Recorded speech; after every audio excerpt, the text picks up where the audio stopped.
6 words. That is all it took.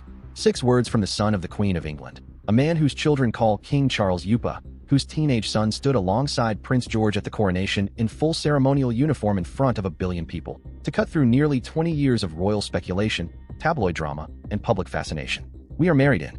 We are not the royal family. Nobody asked him to say it. Nobody expected him to say it. And the moment he did, everything about how we understand this blended royal family shifted permanently. But here's the part nobody is talking about. Because behind those 6 words sits a story that goes much deeper than one honest quote from a food writer trying to manage expectations.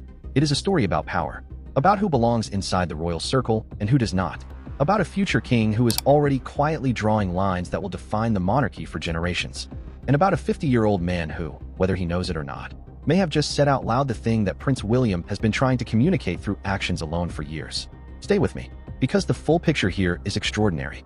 Subscribe and comment. Do you think Tom Parker Bowles is the most honest person connected to the British royal family right now? Let us start with what actually happened, the confirmed facts that nobody can dispute. Christmas 2024 was called a milestone moment. Queen Camilla's son Tom Parker Bowles, her daughter Laura Lopez, and all 5 of Camilla's grandchildren, Freddie and Lola Parker Bowles and Eliza, Louis, and Gus Lopez, attended the Christmas Day service at St. Mary Magdalene Church at Sandringham for the first time since Camilla's wedding to the king. According to Hello magazine, the Queen's family made a private arrival, keeping the moment deliberately low-key. But royal watchers noticed. The narrative being written was clear. Camilla had completed her remarkable journey, from the most hated woman in England to queen consort. And now her family was being welcomed into the fold. Tom told The Telegraph that year why he finally said yes after nearly 2 decades of Christmas at his ex-wife's house. His mother had called him and said, "I'd love you to come. I haven't had Christmas with you for a long time." And Tom explained his thinking. It has been a hell of a 2 years for them. The older you get, the more conscious you become of mortality, especially with illnesses and the rest of it. King Charles had been fighting cancer. Queen Camilla had suffered a serious bout of pneumonia. A son decided his mother needed him there. He went. That is the warmth underneath this story. And it matters. Because what followed tells you something important about how complicated warmth can be inside an institution as ancient and as rigid as the British monarchy. Speech balloon comment below. Do you think Queen Camilla finds it hard spending Christmas without her children every other year? December 2025. 1 year later. Tom Parker Bowles told the Daily Mail directly, "I'm not spending Christmas at Sandringham. Nor is my sister. It'll be every other year. 1 year on, 1 year off." His plans? The sofa at his ex-wife's London home. With his children Lola, 18, and Freddie, 15. "It's back to the sofa at my ex-wife's," he said, with the kind of humor that tells you this is a man completely at peace with his own life. Now here is where the story gets genuinely interesting. Because on the surface, Tom's explanation sounds completely reasonable. Every other year. 1 on, 1 off. A practical arrangement for a blended family managing complicated loyalties across multiple households. Nothing unusual about that. But look at who was at Sandringham in 2025. Princess Beatrice and Princess Eugenie, Prince Andrew's daughters, were present. Andrew himself had been stripped of his royal titles and effectively removed from public life following his scandals. His daughters had chosen loyalty to the monarchy over their father and were welcomed. So the Christmas table in 2025 was not strictly limited to working royals or even to people without controversy attached to their names. It included members of the extended Windsor family who had demonstrated their commitment to the institution.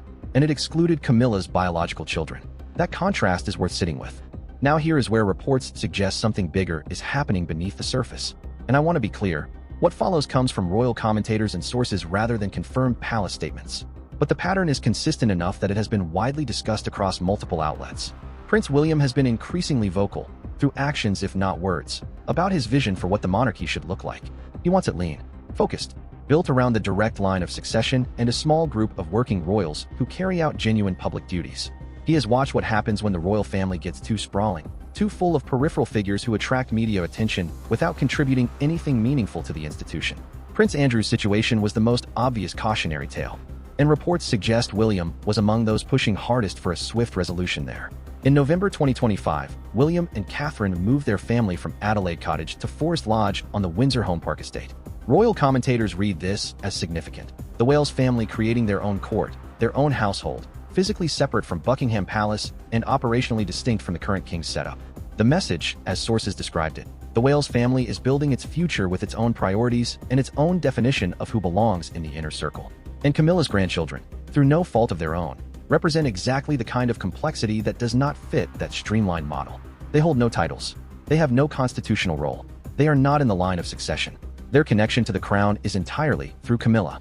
And when Charles eventually passes, Camilla's status changes dramatically. She becomes Queen Dowager.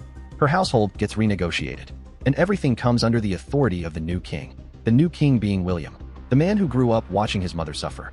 The man whose childhood was shaped by the affair that became a scandal, that became a divorce, that became a public catastrophe. That history does not disappear. It informs every structural decision William makes.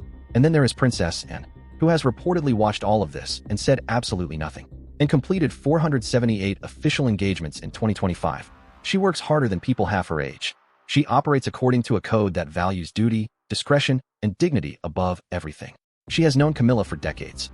She attended their wedding in 2005. She has maintained a respectful public relationship with her sister-in-law throughout, and is also fiercely loyal to the institution. And royal commentators have noted that her silence on the question of Camilla's family's place in the royal orbit is, in its own way, the loudest statement anyone has made. In a family where direct statements are rare and symbolism carries enormous weight, silence from someone like Princess Anne speaks volumes. Thumbs up if this story gave you a completely new perspective on the modern royal family. Smash that like button right now. But here is what makes this entire story so genuinely compelling. Because the person at the center of it, Tom Parker Bowles himself, seems to have already arrived at exactly the conclusion that the institution is quietly reaching. Without bitterness, without drama, without a Netflix documentary or a memoir or an Oprah interview. We are married in. We are not the royal family. Think about what it takes to say that. This is a man whose mother is the queen, whose godfather is the king, whose teenage son stood in full ceremonial uniform alongside Prince George at the coronation of King Charles III, whose children call the king Yupa and adore him as a step-grandfather, whose mother invited him personally, called him on the phone, and said I'd love you to come, who showed up at Sandringham in 2024 and sat at that Christmas table for the first time in his adult life, and who walked away from that experience and told the world, we are not the royal family. Not with anger, not with hurt, with the kind of clarity that only comes from genuinely understanding your own position and making complete peace with it.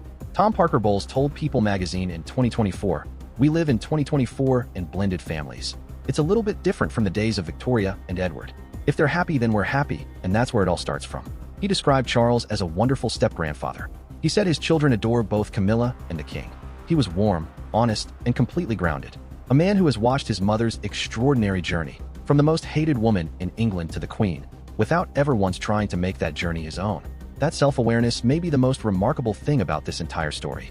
Because in a world where proximity to power is treated as a prize, where every royal connection is leveraged, every family moment becomes content, every private gathering eventually finds its way into a magazine, Tom Parker Bowles is choosing the sofa at his ex-wife's house. Not because he has to, because he understands who he is, and who he is not. William is drawing the lines of the next monarchy in actions and structural decisions, and is watching and saying nothing. And Tom Parker Bowles, the man closest to the line who will never cross it, already drew his own line years ago. 6 words, complete clarity.